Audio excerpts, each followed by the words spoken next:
dire que nous, les Juifs, avons été à la hauteur. Je remercie aussi les nombreux Juifs nous ayant critiqués et appelés des milliers de fois pour nous insulter et nous parler de liberté d'expression. Les Juifs qui étaient contre nous étaient nombreux, et je les remercie de nous avoir apporté une motivation en plus. En écho à ces mois mouvementés, Dieudonné crée alors un nouveau spectacle, Mes excuses, et en remet une couche dans l'autodérision avec une affiche pleine de tact.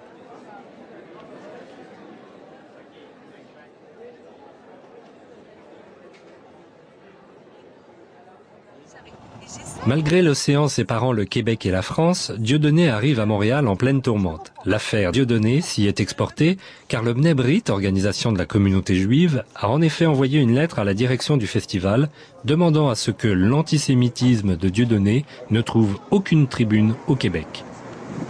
Pas de bon sens. Par mesure de précaution diplomatique, il est logé dans un autre hôtel que celui où résident habituellement les participants. Ça a l'air bien aussi ici. Ah oui, c'est beau d'ailleurs, c'est beau. Et dès le lendemain, une conférence de presse attire une foule de journalistes jamais vus de mémoire de 20 ans de festival. Moi je parlais de colons israéliens, donc je n'ai pas fait un sketch sur les Israéliens, je fais un colon israélien, un homme qui a un treillis militaire, c'est quand même un militaire. On peut me prêter tout un tas d'intentions, mais je me dis, bon, il est important aujourd'hui de dénoncer la politique du repli communautariste. C'est ce que je fais, je crois être cohérent, en tout cas, et dans mon discours et dans mes sketchs. Je suis un non-violent, je vous l'ai dit, je n'ai pas fait mon service militaire, les armes ne me concernent pas. Je pense que la paix va passer par la discussion et puis par l'effort de chacun de transcender sa propre notion communautaire. C'est-à-dire de se dire, voilà, j'appartiens avant tout à l'humanité. Et la paix, à mon avis, viendra de l'effondrement, de la dissolution de ces frontières. Mais c'est un concept, je suis prêt à en discuter, peut-être que j'ai tort. Je suis directeur général du Congrès juif canadien, région du Québec, qui est affilié au Congrès juif mondial et tout ça. Et on est ici pour vous entendre.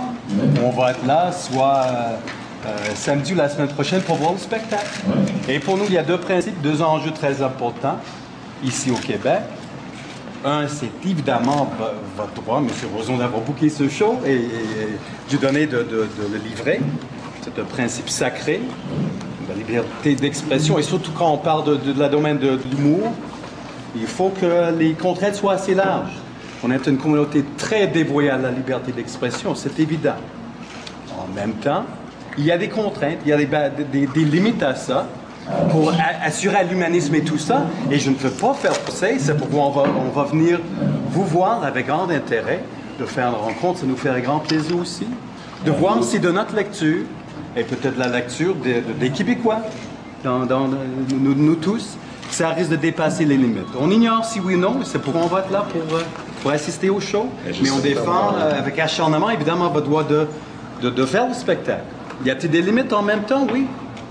C'est en tout cas passionnant et c'est tout l'objet de mon travail, ouvrir ce débat. Et si mon travail peut faire en sorte qu'on ait des choses à se dire, à parler ensemble, dites là, selon moi, c'est parfait, je suis prêt à entendre tout ça. Il faudrait vraiment qu'on ressente et que ça soit clair de façon évidente que les propos qu'il tient sont haineux et encouragent le mal, quelque chose de malicieux. Je ne l'ai pas ressenti comme ça. Je l'ai fait voir par beaucoup de gens autour de moi, de mon équipe. Tout le monde en a été enchanté. Au contraire, on trouve que ça fait avancer. Et même, j'ose même prétendre que ça contribue à atténuer les tensions. À l'inverse de ce à quoi est habitué Dieudonné en France, au Québec, le dialogue semble possible. Un avocat du Bnei Brit accepte même un débat contradictoire sur la chaîne de télévision publique Radio-Canada. Ah oui, là, c'est la réaction, là. C'est la NASA. C'est à l'américaine, dites donc. C'est magnifique, ce cadre. Oui. Mon réalisateur me demande, votre super, on va mettre Dieudonné Mbala? Oui, c'est bien, c'est mon nom, si vous voulez. Oui, c'est bon, Jean. Et après, est-ce que je peux vous appeler Dieudonné? Mais oui, je comprends bien. J'ai juste peur de me mais je comprends. Okay. Mesdames et messieurs, bienvenue à la part des choses. La présence de l'humoriste Dieudonné à Montréal provoque une mini-controverse. L'artiste français a été accusé à plusieurs reprises de pratiquer un humour antisémite. Peut-on se moquer des Juifs sans se faire accuser d'antisémitisme? Y a-t-il des religions dont il est plus politiquement correct de se moquer? C'est la question qu'on se pose ce soir.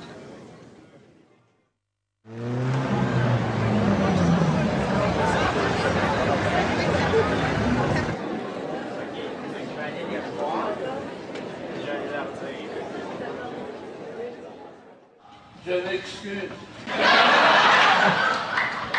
Je m'excuse au peuple élu.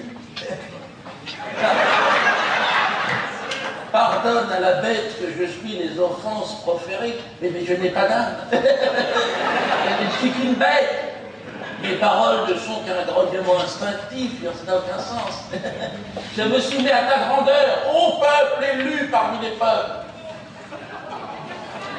Pardonne à la bête.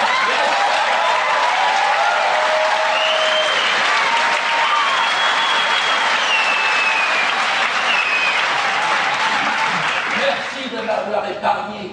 D'accord.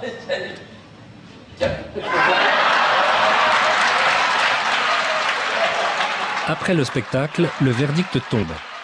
Au Québec, le Mnébrite et le Congrès juif international ne trouvent rien à redire à mes excuses, qu'ils considèrent ne pas être racistes. Alors pour ceux qui se joignent à nous, je vous rappelle que vous êtes devant une présentation simultanée de la part de Victor Korchnoi. Dans la vie, Dieudonné a l'habitude de mener une gigantesque partie d'échecs. Contre Victor Korchnoi, champion du monde russe, il s'engage dans un autre type de combat.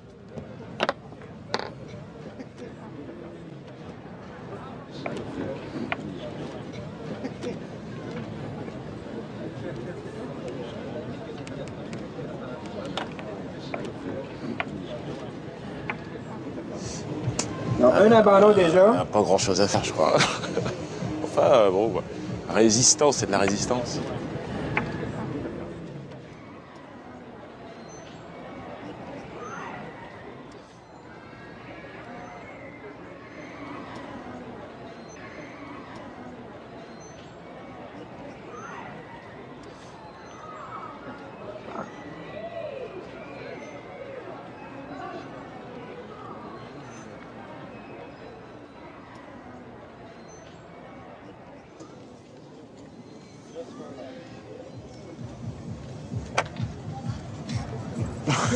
Non, Non. plaît, Jouer contre Korchnoi, c'était bien, c'était bien. Mais c'était pas perdu non plus complètement. Non. On était dans une position où je pouvais lui échanger ma dame contre ses deux tours. Mais attends.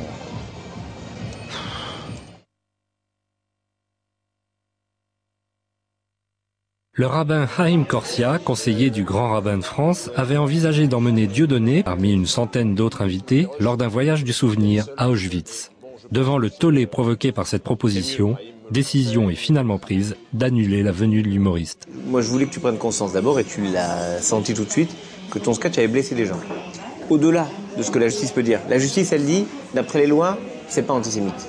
Mais les lois, c'est une chose, et la morale, c'en est une autre. C'est-à-dire que il y avait des gens qui étaient touchés, blessés dans ce qu'ils sont, d'où mon invitation. Mon invitation, c'était de dire, viens voir pourquoi ils sont si sensibles.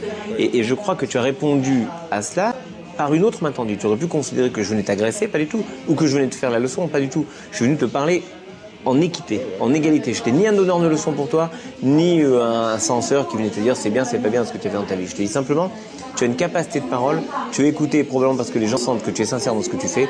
Mais tu es comme tu es, un peu taquin parfois, un peu brouillon parfois, mais en tout cas sincère dans ce que tu fais. Et moi je pense que cette sincérité, elle est la colonne vertébrale de ce que tu es. Donc mon idée était simple, viens voir ce qu'il y a, et après tu pourras parler en connaissance de cause, en sachant très bien que le simple fait de te mettre devant ce lieu, ça allait te faire percevoir peut-être au-delà de la loi, de ce que la loi dit.